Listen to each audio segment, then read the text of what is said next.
Pagbahang naranasan noon pong bagyong Ulysses dyan sa Cagayan, posibleng muli daw pong maranasan kay Super Typhoon Uwan. Kaugnay niyan may report ang Bombo Radio Tugigaraw.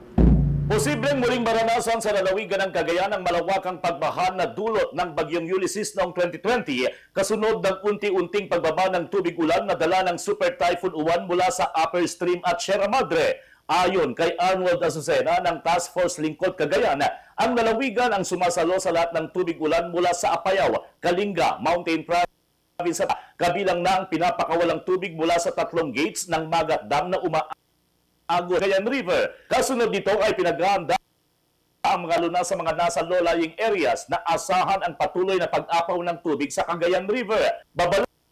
As maraming ulan ang dala ng Super Typhoon Uwan, kaya maaari nitong malampasan ang 13.3 meters na level ng tubig sa Bunton Bridge na naitala noong bagyong Ulysses.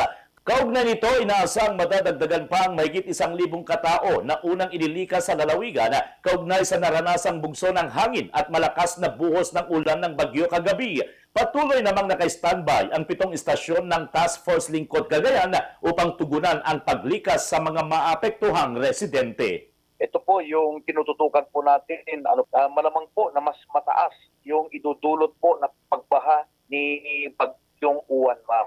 Kaya yun po ang tinitignan po natin, lalong-lalo na po dun sa mga tributaries na magbibigay ng malaking ambag ng pagtaas ng tubig sa Cagayan River. Mula rito sa Bombo Radio Tugigaraw, ako si Bombo Anselmo Banan Jr. Nagbabalita at naghatid serbisyo sa bayan sa gitna ng hagupit ni Super Typhoon Uwan.